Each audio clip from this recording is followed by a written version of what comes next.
With the start of school just around the corner, some proposed legislation could lead to fewer interruptions to a student's day. An Alabama lawmaker is proposing a measure that would increase the penalty for students who make bogus social media threats or threats to schools.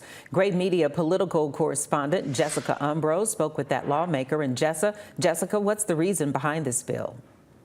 Senator Matt Woods says he's refiling a bill that would set a statewide standard for reporting school threats, in part because he's heard of the negative impacts these threats have on students, and says it hits close to home when his daughter has gone through multiple scares at her own school. He says this bill will work to address the troubling trend.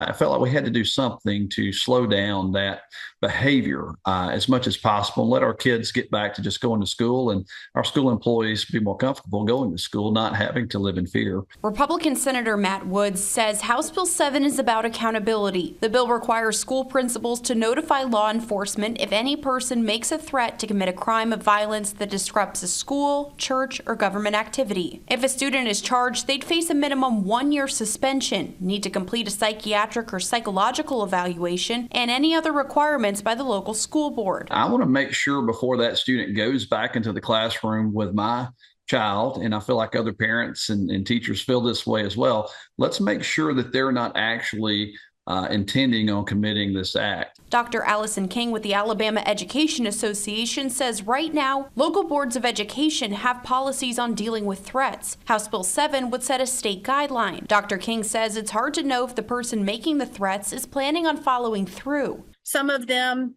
are not credible and students just making threats for various reasons, but some are, and it's really challenging for our school leaders to try to decipher and make those calls on whether to cancel school, whether to continue with school. And if law enforcement is called, the bill also calls for the student and the parent or guardian to foot the bill. Let's put that burden back on the students and their families to hold them more accountable for this bad behavior. Last legislative session, Senator Woods filed House Bill 356, which passed through the House unanimously.